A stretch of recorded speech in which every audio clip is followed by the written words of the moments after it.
Support comes from the City of Tucson and Tucson Water Department, encouraging Tucsonans to be responsible Sonoran Desert dwellers. Learn more about Tucson's water-smart traditions and efforts to keep Tucson sustainable at TucsonWaterRunsDeep.org. A quick note up top. This is the last episode of our season, but please stick around until the end to learn about how you can help us with next season and hear the names of all the people who took part in putting this show together. The following is an AZPM original production. I might lose a bit of my movie geek credential for admitting this in public. Somehow, when it came to the Barbenheimer phenomenon, I managed to miss seeing Oppenheimer in theaters. But I did finally get a chance to watch it this past summer, albeit on a notably smaller screen, my living room TV. Using U-235, the bomb will need a... There's a scene in the movie where the actor Michael Angarano, who plays American physicist Robert Serber, is dropping marbles into a glass bowl. Here's the amount of uranium Oak Ridge refined all of last month. And the Hanford plant made this much plutonium. Those marbles are a stand-in for the amount of radioactive material they need to mine and refine to build up the first atomic bombs. While that story has a lot of perspective from the Southwest, namely Los Alamos, New Mexico, it's lacking in another side of the story that partly happened here in Arizona. The people, many of whom who were Native Americans, who worked in the mines unknowingly exposing themselves to toxic material, all for the sake of winning the war.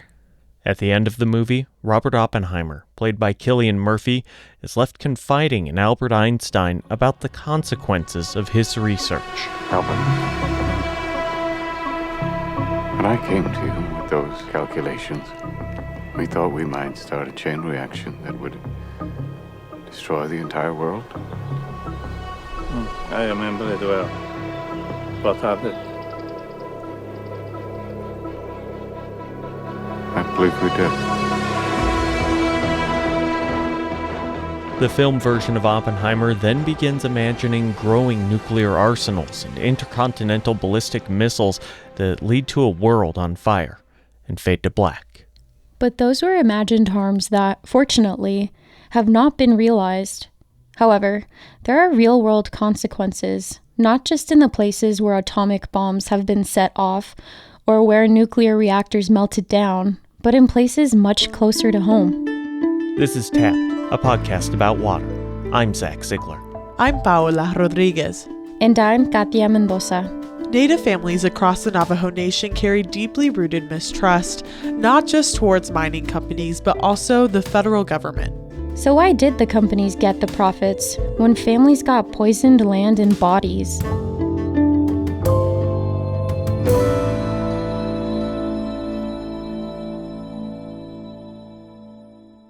Paola leads things off.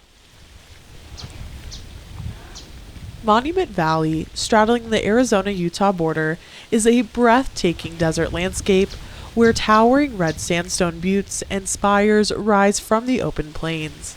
Its rich colors and dramatic formations sculpted over centuries create a timeless and iconic atmosphere. Sacred to the Navajo Nation, this expansive region has inspired the classic image of the Wild West. What was once John Wayne country is also home to a darker side of history. Under this tree, between the tree, that's where she used to live, but that house is no longer there. Did they demolish it because it was contaminated? Mm-hmm. Behind Monument Valley sits Denahotso, a community with a population of 560 residents. What would be considered barren land to many was home to the few natives living here, like Louis Yazzie. And a lot of people from Denahotso used to work here. You know where that sand is going up to meet the ridge over there? There's a trail that goes up there.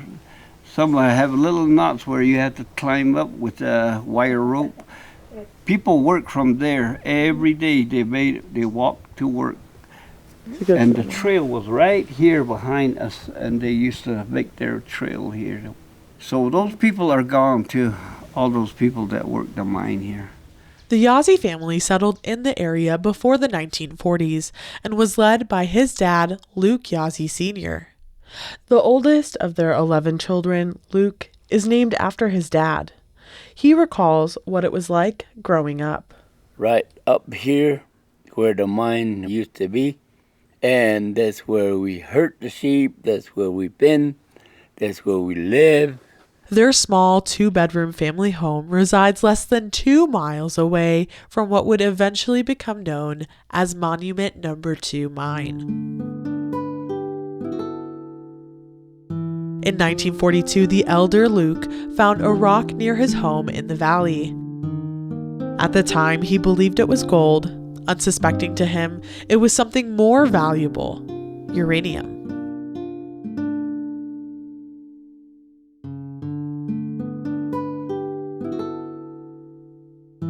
Declassified Department of Defense documents show that the ore that Luke found contained some of the purest uranium that would be used during and after World War II. And then they would dynamite the uranium. Those dust would come. Then we have water in the bucket, and we drink out of it, and my mom cooks out of it. And then our dad would come home with all that dust, uranium dust, all over his clothes, his shoes. Like gold, uranium is where you find it. The Colorado Plateau, where the Yazzies live, was considered the best potential domestic source. Companies like the Vanadium Corporation of America, also known as VCA, took advantage of the national push for domestic uranium. But it wasn't just companies.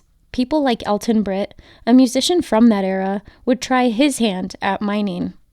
Britt's wife wrote Uranium Fever, a song about what it was like searching for uranium in the 1950s. Well, I don't know, but I've been told uranium ore is worth more than gold. I sold my cad, I bought me a Jeep, I got that bug and I can't sleep. Uranium Fever. The federal government's Atomic Energy Commission actively promoted uranium prospecting, aiming to supply its atomic energy program with home-mined resources. Well, I had a talk with the AEC and they brought out some maps that looked good to me, and one showed me a spot he said he knowed, so I straddled my Jeep and headed down the road. As a result, work in the mines carried on relentlessly, driven by the escalating demand for radioactive materials during the Cold War arms race with the Soviet Union. Monument Number 2 Mine would become the most productive uranium site in Arizona. But as prospecting opportunities arose, miners were left out to dry. Louis Yazzie says his dad Luke, who found Monument Number 2 Mine and showed prospectors the site, was only given a bottle of soda for his discovery and a pickaxe to go to work. They promised our dad built a big old mansion, like a 6 or 5 or 6 room mansion type of a house. Never came about. So after the mine shut, everything was forgotten. Broken promises plagued the Yazzie family, as that was only the start of their mistrust of not only the company, but of the federal government. Herbert Yazzie, another son, says the next was safety. I will never forgive them about that. They know what uranium is, the quality and the danger that it would bring us. And they lied. They lied to us. They lied to my father. When radioactive metals like uranium break down in rocks, soil, and groundwater, a colorless, odorless, and tasteless gas called radon can be a result. Inside the mines, workers faced high levels of radon, and at home, dust that stuck to their clothing and shoes would be tracked back in and washed off in the same water that would be used for other purposes inside of the home, like washing dishes, laundry, and hands. We lived it. We ate it. We drank it. We breathed it. All the duration of that mine. That's what we did. the livestock we ate that furthers our bodies, make us grow. The water we drink, the water my mom drank. Exposure to radon is known as a leading cause of cancer. And here, radon moves slowly.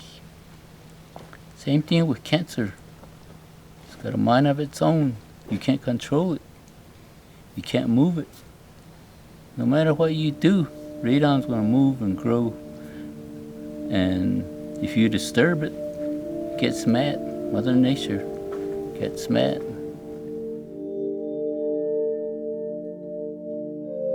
Back in 1995, a presidential committee chaired by policy advisor Ruth Faden uncovered a disturbing truth. The federal government had withheld critical information under the guise of national security. Despite growing evidence associated with uranium mining, the government remained silent. We learned much that we did not wish to know. That is to say, we learned things that we wish had not occurred. The committee feels very strongly that this concern about risk, which occurred sometimes, not always, nevertheless does not constitute an excuse for the wrongs that were done. Wrong things happened.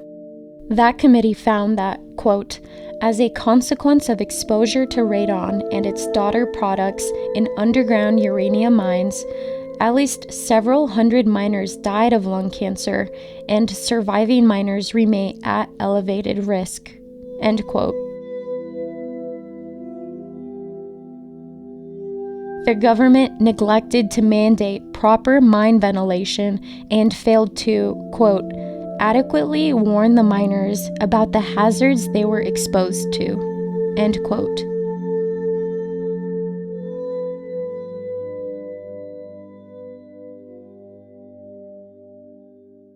Radon gas wasn't the only issue. The story continues after the break. The candidates for November are set. I know Donald Trump's type. Between now and Election Day, we are not going back. A campaign season unfolding faster. Kamala Harris is not getting a promotion Than any in recent history. Make America great again. Follow it all with new episodes every weekday on the NPR Politics Podcast. This is Tapped, a podcast about water. I'm Zach Ziegler. Let's get back to Katya and Paula's story. Remember when Navajo activist Leona Morgan talked about the importance of water? Water is life. Water is not just life for us humans, but also, of course, the plants and the animals. But also water itself is a sacred entity. And we need to protect water. We need to protect our sacred entities. We need to protect all of our non-human relatives. Uranium mining poses a threat to that. Today, 1/3 of the reservation does not have access to running water, forcing them to either haul water, which can be expensive and inaccessible, or use unregulated water wells, which are not protected by the Safe Drinking Water Act. And both the tribal and federal governments do not recommend their use. University of Arizona environmental scientist Joe Hoover helped create a database of all the unregulated water wells on the Navajo Nation. He found that wells established near abandoned uranium mines had higher contamination levels. What we find is that with uranium, I think it was about 15% of the water sources that we were able to compile data for had concentrations that exceeded the maximum contaminant level, which is 30 micrograms per liter. And then with arsenic, it was about 12% of the water sources had arsenic concentrations exceeding the MCL, which for arsenic is 10 micrograms per liter. There can be a number of different contaminants. For the Yazzie family, testing done in their well during 2008 showed lead levels at 320 micrograms per liter. The Environmental Protection Agency's action level for lead in drinking water is 15 micrograms per liter. Other contaminants include copper, uranium, and arsenic. It is now sealed off and deemed unusable for agriculture, livestock, and even household chores. Even if the Yazzies wanted to fix it, Herbert says they can't. I asked a water crew to repair this pump here, and they didn't want to do it because it had uranium on it. How they know it had uranium on it? They probably saw that little spot right there. Because uranium can start real small, then it can grow. We've seen it. He didn't want to bring his crew in to repair that pump. And that was the water source that the Yazis and their neighbors relied on, since there was no piped water. But how would they know their water source is contaminated if they were never warned? Monica Yellowhair is the Outreach Program Director for the University of Arizona's Cancer Center. Her research covers depleted uranium and its effects on DNA, specifically its relation to cancer. She says these companies hired Navajo people who didn't speak English as their first language and didn't have a Western education, so they did not know about the dangers. They were under the premise of we're getting free healthcare, but in actuality, the hospitals that were out there were also monitoring their exposure without telling the miners. And so they were actually tracking a lot of the health effects that these miners were getting and developing. Jean Curley, one of Luke's daughters, says that day in and day out, her dad would spend his working days at Monument No. 2 mine until it closed in 1968. Unknowingly, his work would slowly poison him. We had to go down there, go in, and give him his lunch. And all that yucky stuff would be coming down like, oh my gosh, the yellow. And so we used to give him his lunch, and we would just watch him stay there, watch him eat without washing his hand. And eventually, his family. We would, dig up the sand, the waste pond, dig up the sand, and crawl in there and have all that sand put on us on our head. And then we used to eat it too, saying it's a Kool-Aid. We all did. Luke Yazzie Sr. and his wife June would eventually pass away from health complications due to their time around the mine. Luke died from pneumonia from his pulmonary disease, and June died from stomach cancer. Now, Herbert says it is just a matter of time before his siblings fall to the mine. It grows, it lives, it speaks, it talks, it whispers. Still whispers in my ear because of how I'm affected.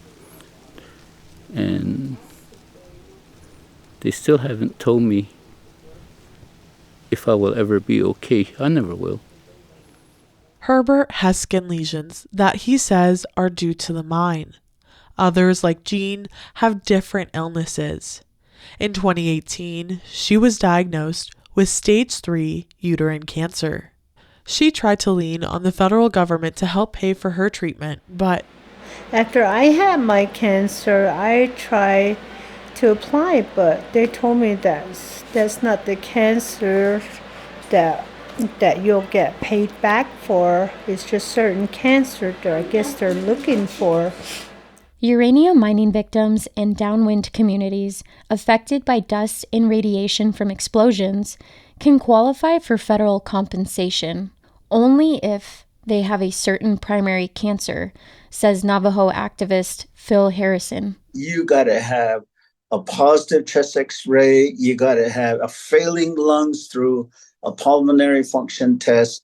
You got to have failing numbers in your blood gas test, carbon dioxide, oxygen. You have to be dying, absolutely dying to get compensated. People die before they get compensation. Phil is a former underground uranium miner who has advocated for the expansion of the Radiation Exposure Compensation Act since the early 2000s. Right now, that piece of legislation leaves out key communities like victims from processing sites in Missouri and post-1971 uranium miners. He, along with other leaders like Navajo Nation President Dr. Boo Nygren, wants to see their people served. But once it gets up there, the questions is like, how do we measure that? How much is it going to cost? What is it going to take? And then obviously it's not within our authority that things start to be taken out of it. In an ideal world, yes. those types of people, people that have birth defects and things like that, they should be included because it was not their fault. There was a national push for Republican House Speaker Mike Johnson to put the Reauthorization Act to a vote. But due to estimated costs, Johnson held the bill despite bipartisan support, effectively letting the Compensation Act sunset for the first time in over 30 years. I said, you pay billions of dollars to 911 people, 911 Families Act. You pay billions of dollars to Camp Lejeune for the GIs that drink contaminated water. I said, why are we not included to get a fair amount of compensation? And we've been drinking contaminated water since 1950. Now, claims filed after June 10th will not be compensated. Medical bills have mounted and people are struggling. And yet here, Congress seems like they really don't care. And I don't know why, maybe because of our skin.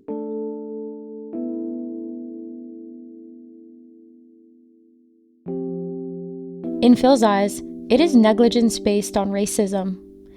He says uranium miners were the first responders to national security threats during World War II and the Cold War. Yet, they are being tossed aside. They didn't get no medals, but they got lung disease.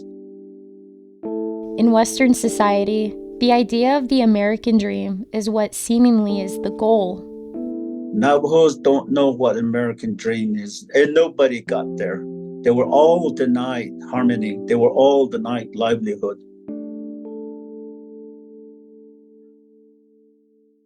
Families like the Yazis are left mourning their loved ones.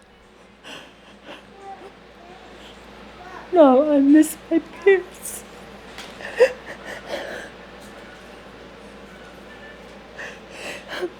I think we all do.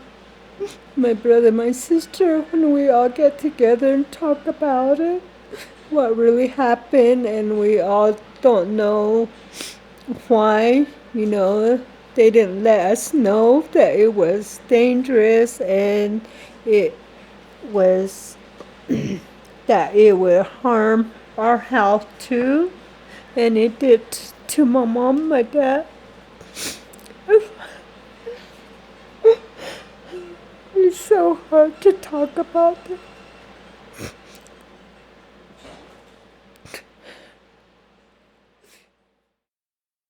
After 42 years, nearly 30 million tons of uranium ore were extracted from Navajo lands, leaving behind over 500 abandoned uranium mines that still sit on the Navajo Nation. And cleanup still seems out of reach. Monica says that some sites are still accessible. A lot of the mine sites, especially the legacy sites, weren't properly sealed off or fenced in and everything. And so you have communities that live next to these mine waste sites. You have people and children able to go in and out of these sites, and a lot of them are not. There's no signage in there. Even if there is some remediation, she is hesitant to call it that. For the most part, when some of these private-owned companies went in and did, I say the word loosely, remediation, they pretty much just covered these sites with topsoil. In March of this year, the Environmental Protection Agency placed the Lukachukai Mountains Mining District, an area of the Navajo Nation, on the Superfund National Priorities List, a first for the tribe. EPA's Kenyon Larson says by placing a segment of the reservation on that list, sites in the area will be eligible for long-term federal funding for cleanup. But cleaning up a site doesn't mean it's back to its original state. The lands that we're talking about have been significantly impacted by mining, and that scar on the land will always be there.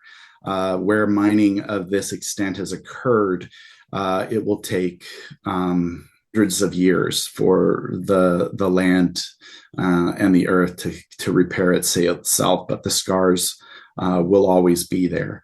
Cleaning up the abandoned uranium mines on Navajo land is a process that takes time. It's not just about securing the money. Stephen Etzity, the director of the Navajo Nation's Environmental Protection Agency, says agencies also have to consider things like how to balance Western approaches with traditional cultural practices. We can clean up their home areas. We can minimize all of the risks that they've been living with all this time.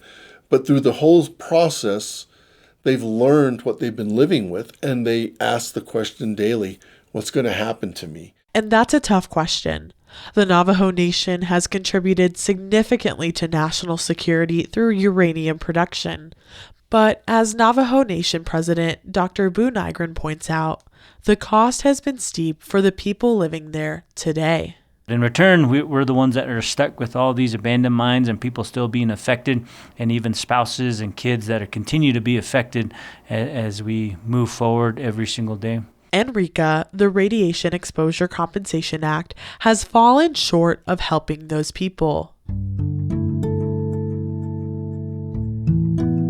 Uranium has caused illnesses in the Yazis for 3 generations. And they are only one such family. At this point, Louis Yazzie and his siblings want one thing. Who is there to blame? Who is there to save? I want my elderly, my culture, my tradition to be saved. And what they have promised today is all broken. And I blame the government for not issuing what is in the welfare for the goodness of our people. He has one message to send. Please wake up there in Washington and please help our people and let this program, RECA program, prolong to be forever. As long as the 3rd, 4th generation, because that's how far it goes back into our people here.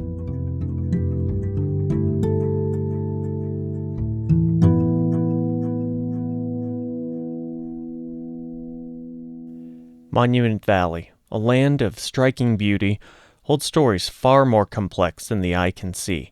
It's a place of breathtaking vistas and deep cultural roots, but also one marked by broken promises and enduring scars. The uranium boom brought wealth to some, devastation to others, a dark legacy etched in the land and in the lives of families like the Yazis. The effect of that time ripples through the generations, from contaminated water to health problems and haunting reminders of promises never fulfilled. And the urgency of solutions only ever grows, in the words of Navajo Nation President Dr. Boo Nygren. Our people need water. They're in desperate need of water. And so to me, it's more of kind of the same scenario that our people are in with a lot of these abandoned uranium mines. When you need water, you need water. I don't know how else to explain it to people. It's like, we need it now. The path to healing isn't just about cleaning up the past, but building the infrastructure, like water pipelines, that will ensure a clean, safe environment for future generations to come.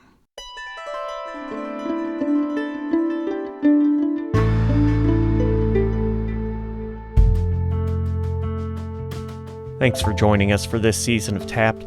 We hope that you're walking away with a bit more of an understanding of how precious water is in Arizona and the Southwest, and how we ended up in the situation we're in. If you enjoyed the season, please tell a friend, rate and review us on your preferred podcast app, and we'll be getting to work on the next season really soon. So if you've got topics you'd like to hear about or questions that we should be looking into, you can find my email in the show notes. This episode was written by Pablo Rodriguez. Katya Mendoza helped report and produce the episode. Our theme music is by Michael Greenwald. At this point in time, you usually hear the names of the reporters and the editorial side of things, but we're going to take some time now and give you all the names that make Tapped possible. Let's start with the folks who work behind the scenes. AC Swetberg posts the show on all of the podcast platforms, creates the graphics for each episode, and helps us coordinate with the NPR Network. He also works on the web pages, along with Jessica Stevens. Ahmad Lomax does our social media. Steve McMacken designed our logo. Tom Denny made our promotional video. And then there's the reporting staff. Katia Mendoza reported on 4 episodes this season. Paula Rodriguez reported on 2 episodes, as did Danielle Camara and Hannah Cree. Danielle also mixed an episode. AZPM's news director, Christopher Conover, handled editing and reported on 5 episodes. And me, Zach Ziegler, the show's host and producer. I reported on 4 episodes and helped on 2 more, and did most of the audio mixing this season.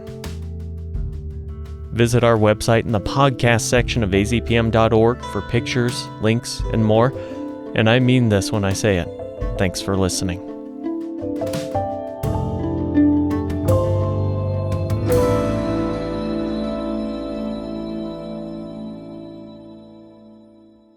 Like this podcast? Your support makes AZPM original productions like this one possible. Donate at azpm.org/give. Support comes from Central Arizona Project. CAP employees are dedicated to maintaining the reliability of CAP's infrastructure for delivery of Colorado River water to central and southern Arizona. Learn more at knowyourwaternews.com.